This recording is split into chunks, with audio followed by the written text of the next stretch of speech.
रहीम नाज़रीन अस्सलाम वालेकुम, मैं हूँ इमरान वसीम। नाज़रीन, नैब ने साबिक़ वज़ीर पंजाब शहबाज शरीफ के ख़िलाफ़ मुबैना करप्शन का अख्तियारात के नाजायज़ इस्तेमाल का एक नया केस ओपन कर दिया है। इस केस में शहबाज शरीफ को नैब की तरफ से 24 अगस्त को तहकीकात के सिलसिले में तफ्तीश के सिलसिले में तलब भी कर लिया गया है। आज के इस प्रोग्राम में आप नाज़रीन को बताएंगे कि शहबाज शरीफ के ख़िलाफ़ नैब की तरफ से ये जो नया केस ओपन किया गया है, दरअसल ये मुकदमा है क्या, और इस केस में, इस मुकदमे में शहबाज शरीफ पर करप्शन का और अख्तियारात के नाजायज़ इस्तेमाल का क्या इल्ज़ाम नैब की जानिब से लगाया गया है। दूसरी खबर में हम बात करेंगे, आज PDM की स्टीयरिंग कमेटी का बड़ा अहम इजलास होने जा रहा है। आज के इस इजलास में वज़ीर-ए-आज़म इमरान खान की हुकूमत के ख़िलाफ़ अपोजिशन की हुकूमत मुखालिफ तहरीक को दोबारा से मुनज़्ज़म करने के लिए, दोबारा से तेज़ करने के लिए किस किस्म की तजावीज़ पर गौर किया जाएगा, और इस तहरीक को लेके मौलाना फजल रहमान और नवाज शरीफ के दरमियान किस नुक्ते पर इख्तलाफ मौजूद है। मौलाना फजल रहमान वज़ीर-ए-आज़म इमरान खान की हुकूमत के ख़िलाफ़ किस किस्म का इंतहाई इक़दाम उठाना चाहते हैं। दूसरी जानिब मुसम्मिक नवाज़ और नवाज शरीफ हुकूमत के ख़िलाफ़ तहरीक को मुनज़्ज़म करने के लिए, तहरीक को दोबारा से तेज़ करने के लिए किस किस्म की तजावीज़ जो है वो पेश की गई हैं, ये डिटेल आप नाज़रीन के साथ शेयर करेंगे। लेकिन इन दोनों ख़बरों की डिटेल में जाने से पहले जो लोधरा में अफसोसनाक वाक़या पेश आया, इंसानियत सोज़ वाक़या पेश आया, इस वाक़े की डिटेल आप नाज़रीन के साथ शेयर करेंगे, जिसमें 2 इंसान नमा भेड़ियों ने 4 साला मासूम बच्ची को ज़्यादती का निशाना बना डाला।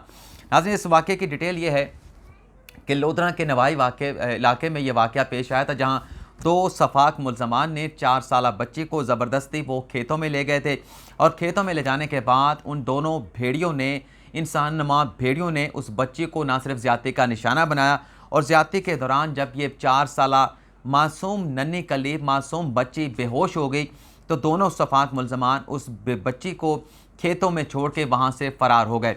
पुलिस का ये कहना है कि जब इस वाक़े की पुलिस को इत्तला मिली तो फ़ौरी तौर पर मौका वारदात पे पहुँच के बच्ची को वहाँ पे रेस्क्यू किया गया। बच्ची को तिब्बी इमदाद के लिए डिस्ट्रिक्ट हॉस्पिटल लोधरा में मुंतकिल कर दिया गया। पुलिस का मज़ीद ये कहना है कि 2 मुल्ज़मान ने जो है बच्ची को ज़्यादती का निशाना बनाया। वो ज़बरदस्ती बच्ची को उठा के जो है वो खेतों में ले गए थे, और दोनों मुल्ज़मान में से एक मुल्ज़म को पुलिस का ये कहना है कि हमने गिरफ़्तार कर लिया है, लेकिन दूसरा जो मुल्ज़म जाए वक़ुआ से फ़रार हो गया था, उसकी गिरफ़्तारी के लिए टीमें तश्कील दे दी गई हैं, लेकिन ताहाल छापे मारे गए हैं, लेकिन दूसरा मुल्ज़म जो है वो गिरफ़्तार नहीं हो सका।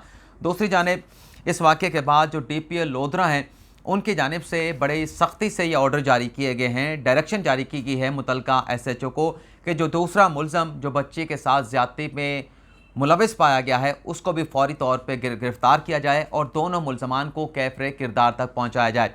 ये नाज़रीन वाक़या पेश आया, और यह भी बताया जा रहा है कि बच्ची के साथ जिन दोनों मुल्ज़मान ने ज़्यादती की है, उनकी उम्रें भी कोई 12-13 साल से ज़्यादा नहीं है।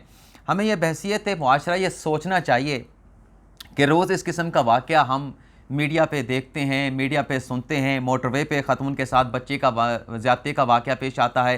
कसूर में नन्ही ज़ैनब को ज़्यादती का निशाना बनाया जाता है। आसमा को खैबर पख्तूनख्वा में ज़्यादती का निशाना बनाया जाता है। इस तरह से नूर मुक़द्दम को बेदर्दी के साथ कत्ल कर दिया जाता है।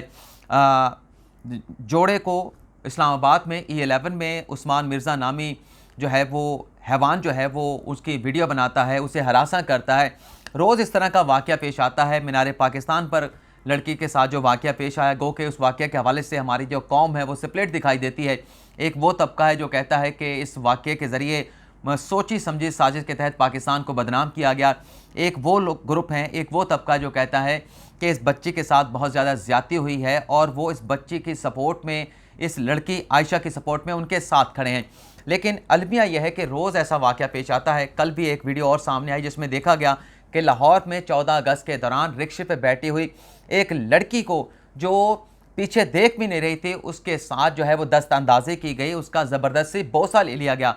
तो ये रोज़ हम अपने मुआशरे में देख रहे हैं कि इस तरह के वाक़यात पेश आते हैं, और एक वाक़े के बाद हम उस लड़की के लिए इंसाफ का मुतालबा करते हैं।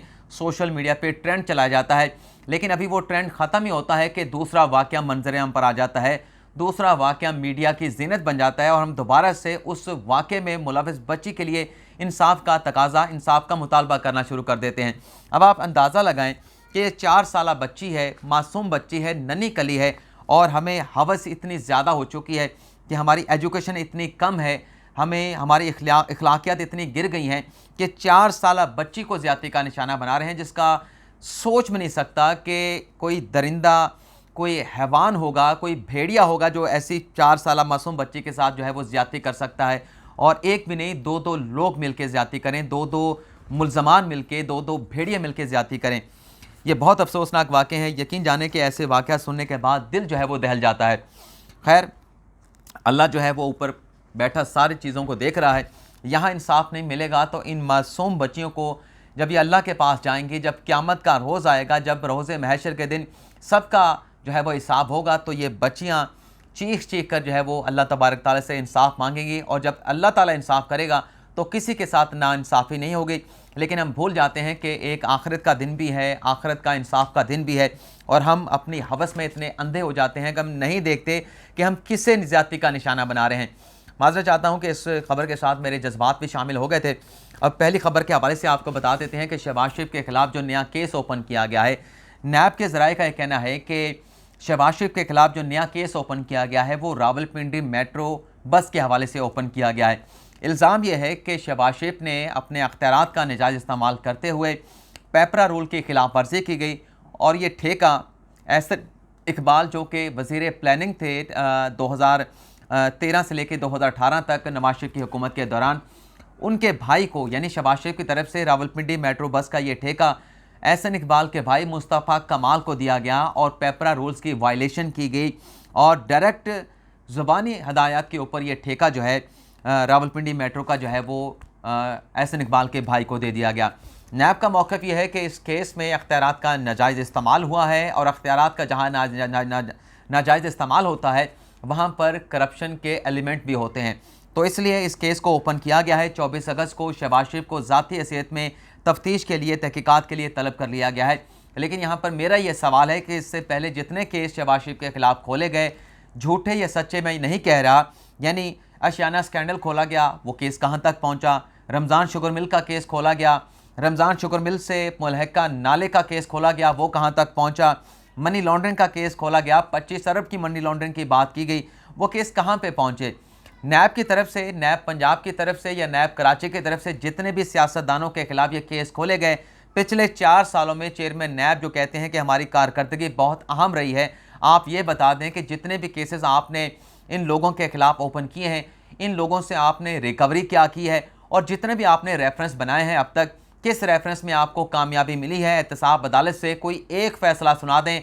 आपने शहबाज शरीफ के खिलाफ, हमजा शहबाज शरीफ के खिलाफ, शरीफ ख़ानदान के खिलाफ, एहसन इकबाल के खिलाफ, शाहिद खाकान अब्बासी के खिलाफ, जरदारी ख़ानदान के खिलाफ, ये मेरा मौक़िफ़ नहीं कि केसेस गलत बनाए गए हैं, केसेस दुरुस्त बनाए गए हैं, लेकिन मैं ये कह रहा हूँ कि आपने कितना इससे परसू किया है कि आपके इन केसेस के 4 सालों में कोई नताइज आवाम को नहीं मिल सके, एक पैसे की रिकवरी नहीं हो सकी। और रोज़ खबर अखबार में आती है नैब से मुतल्लिक कि पिछले 4 सालों में इतने अरब रुपए की, 550 अरब की हमने रिकवरियाँ कर ली, लेकिन एक सियासी ऐसा किरदार हमें नज़र नहीं आता जिससे नैब ने, क्योंकि नैब के चेयरमैन का बयान आता है कि बड़े बड़े मगरमच्छों पर हमने हाथ डाले, लेकिन ये जो बड़े मगरमच्छ हैं जिनके खिलाफ ये केसेस खोले गए हैं, मुबैना तौर पे 1 रुपया रिकवर नहीं हो चुका, 1 रुपया रिकवर नहीं हो सका, और एक केस का भी एहतसाब अदालत से फ़ैसला नहीं हो सका। शरीफ ख़ानदान के खिलाफ जो एहतसाब अदालत लाहौर में केसेस पड़े हैं, वहाँ पर जज नहीं है। आप अंदाज़ा लगा सकते हैं कि पिछले 4-5 माह से वहाँ पर जज ही नहीं है, तो केस क्या चलना है? तो कितने सालों में इन केसेस का फ़ैसला होगा, ये इसका अंदाज़ा आप नाज़रीन मुझसे बेहतर लगा सकते हैं। मैंने जो हक़ाइक़ आप नाज़रीन के साथ रिपोर्ट करने होते हैं, वो हक़ाइक़ मैंने आपके सामने बयान कर दिए हैं। आखिरी खबर, जैसे मैंने बताया था कि आज पीडीएम की स्टीयरिंग कमेटी का इजलास होने जा रहा है। आखिरी जो पीडीएम का सरबराही इजलास हुआ था, उसमें हुकूमत के खिलाफ इस तहरीक को तेज़ करने के लिए मुख्तलिफ तजावीज़ पेश की गई थी। एक तजवीज़ ये थी जिस पर इत्तफाक मौजूद है पीडीएम की तमाम सियासी जमातों का कि आखिरी जो 2 साल हैं वज़ीर इमरान खान की हुकूमत के, इन आखिरी 2 सालों में हम हुकूमत के खिलाफ एहतजाज करेंगे, जलसे करेंगे, जुलूस करेंगे, और एक मोमेंटम जो है वो हुकूमत के खिलाफ बनाया जाएगा। लेकिन आखिरी सरबराही इजलास में ये एक लाइसेंस दे दिया गया था वज़ीर इमरान खान को कि हम आपकी हुकूमत को नहीं हटाएंगे, आप अपनी 5 साल की मुद्दत पूरी करें, लेकिन हम जल्द से जुलूस की हद तक आपके खिलाफ एहतजाज, जल्द से जुलूस करते रहेंगे। दूसरा जो नुकता था जिस पर इख्तलाफ मौजूद था, और फिर ये मामला स्टीयरिंग कमेटी को भिजवा दिया गया था, और आज स्टीयरिंग कमेटी का इजलास होना है, जिसमें और भी बहुत सारे जो मोड्स हैं हुकूमत के खिलाफ तहरीक को तेज़ करने के लिए, उन पर भी गौर किया जाएगा। लेकिन एक नुकता जिस पर मौलाना फजल रहमान और मुस्तमिक नवाज शरीफ के दरमियान इख्तलाफ मौजूद है, मौलाना फजल रहमान हुकूमत के खिलाफ लॉन्ग मार्च करने में दिलचस्पी रखते हैं। मौलाना फजल रहमान वज़ीर इमरान खान की हुकूमत के खिलाफ इस्लामाबाद में डी चौक पर पार्लियामेंट हाउस के सामने धरना देने में दिलचस्पी रखते हैं। दूसरी जानिब मुस्तमिक नवाज हों, चाहे वो शहबाज शरीफ हों, चाहे वो नवाज शरीफ हों, इनकी जानिब से ये तजवीज़ पेश की गई कि अब 2 साल इस हुकूमत के बाकी रह गए हैं, हमें धरना देने के बजाय, लॉन्ग मार्च करने के बजाय अपना मोमेंटम बनाना चाहिए। हमें हुकूमत के खिलाफ जलसे, जुलूस और एहतजाज के सिवा और जो दीगर तरीके हैं कि हुकूमत की जो कारकर्दगी है, महंगाई में इजाफा हो रहा है, लोड शेडिंग की जा रही है, इन चीज़ों के हवाले से हमें वाइट पेपर जारी करना चाहिए। और ये भी जोर दिया गया कि हमें अब लॉन्ग मार्च के ऊपर और धरना देने के मामले के ऊपर ज़्यादा फोकस नहीं करना चाहिए, ज़्यादा जोर नहीं डालना चाहिए। तो ये एक नुकता था जिस पर इख्तलाफ मौजूद है मौलाना फजल रहमान, मुस्तमिक नवाज और शरीफ खानदान के दरमियान।